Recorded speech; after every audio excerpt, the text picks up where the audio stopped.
जय श्रीमन नारायण। आइए हम देव उठनी एकादशी की मान्यता अथवा उसकी व्रत कथा को श्रवण करते हैं, जिसे आप देव उत्थान एकादशी या फिर प्रबोधिनी एकादशी के नाम से भी जानते हैं।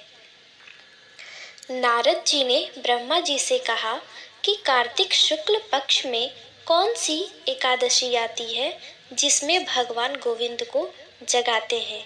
ब्रह्मा जी बोले, मुनि श्रेष्ठ, उसे प्रबोधिनी एकादशी कहते हैं। प्रबोधिनी एकादशी के दिन प्रबोधिनी एकादशी का महात्म व्रत में जरूर पढ़ना चाहिए। इससे पापों का नाश होता है और पुण्य की वृद्धि होती है और उत्तम बुद्धि वाले पुरुष को मोक्ष मिलता है। इसे देव उठनी एकादशी भी कहते हैं। इस दिन अगर जो उपवास रखते हैं उन्हें 1000 अश्वमेघ और 100 यज्ञों का फल मिलता है।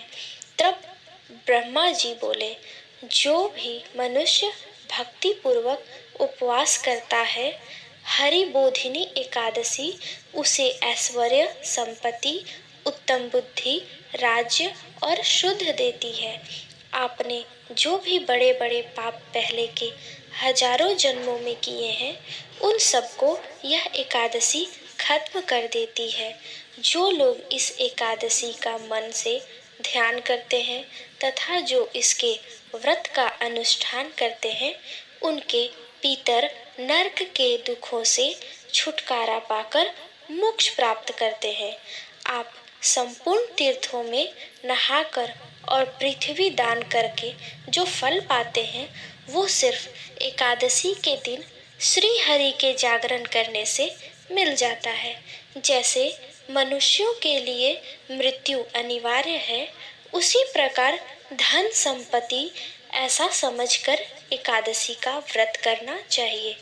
कार्तिक की हरि बोधिनी एकादशी पुत्र और पौत्र तो देती है, साथ ही ज्ञान है वही योग्य, तपस्या और मोक्ष पाता है। इस एकादशी से मनुष्य को आत्मा का बोध होता है। जो इस दिन कथा सुनते हैं उन्हें 7 दीपों के दान का फल मिलता है। जो कथावाचक की पूजा करते हैं उन्हें भी उत्तम लोक मिलता है।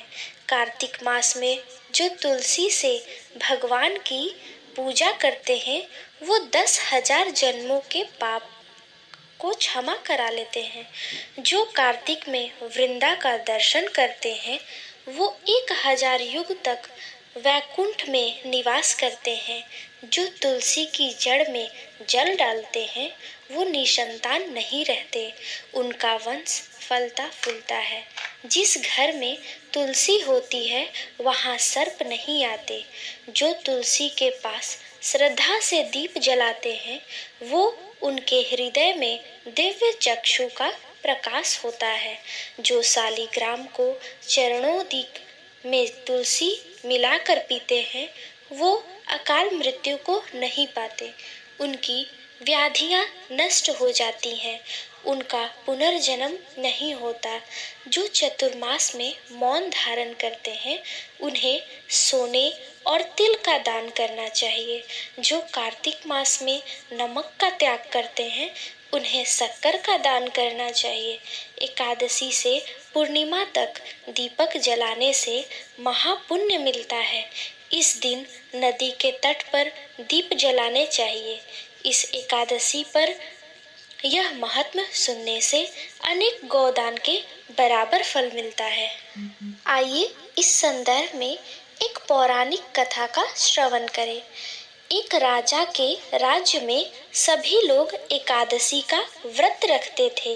एक दिन किसी दूसरे राज्य का एक व्यक्ति राजा के पास आकर बोला, महाराज, कृपया करके मुझे नौकरी पर रख ले। तब राजा ने शर्त रखी कि ठीक है, रख लेते हैं, लेकिन एकादशी पर तुम्हें अन्न नहीं मिलेगा। एकादशी के दिन जब उसे फलहार का सामान दिया गया तो वह राजा के सामने गिड़गिड़ाने लगा, मैं भूखा ही मर जाऊंगा, मुझे अन्न दे दो। राजा ने उसे शर्त की बात याद दिलाई, पर वह अन्न छोड़ने को राजी नहीं हुआ। तब राजा ने उसे आटा, दाल, चावल आदि दिए। वह नित्य की तरह नदी पर पहुंचा और स्नान कर भोजन पकाने लगा।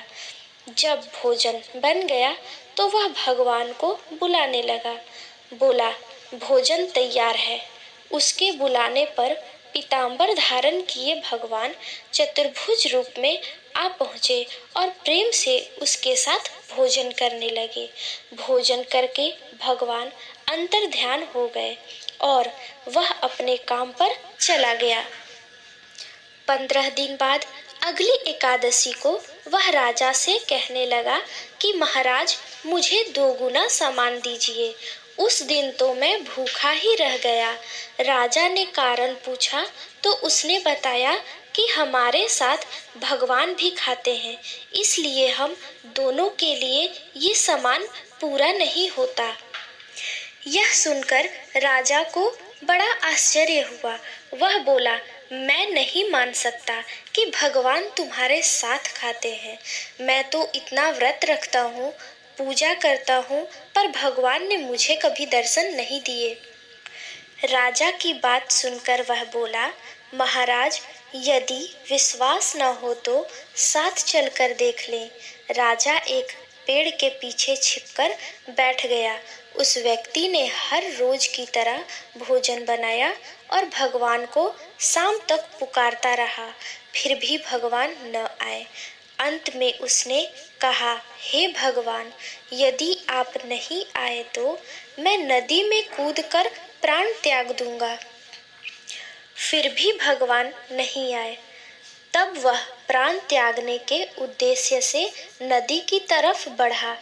प्राण त्यागने का उसका दृढ़ इरादा जान शीघ्र ही भगवान ने प्रकट होकर उसे रोक लिया और साथ बैठकर भोजन करने लगे। खा पी कर वे उसे अपने विमान में बिठाकर अपने धाम ले गए।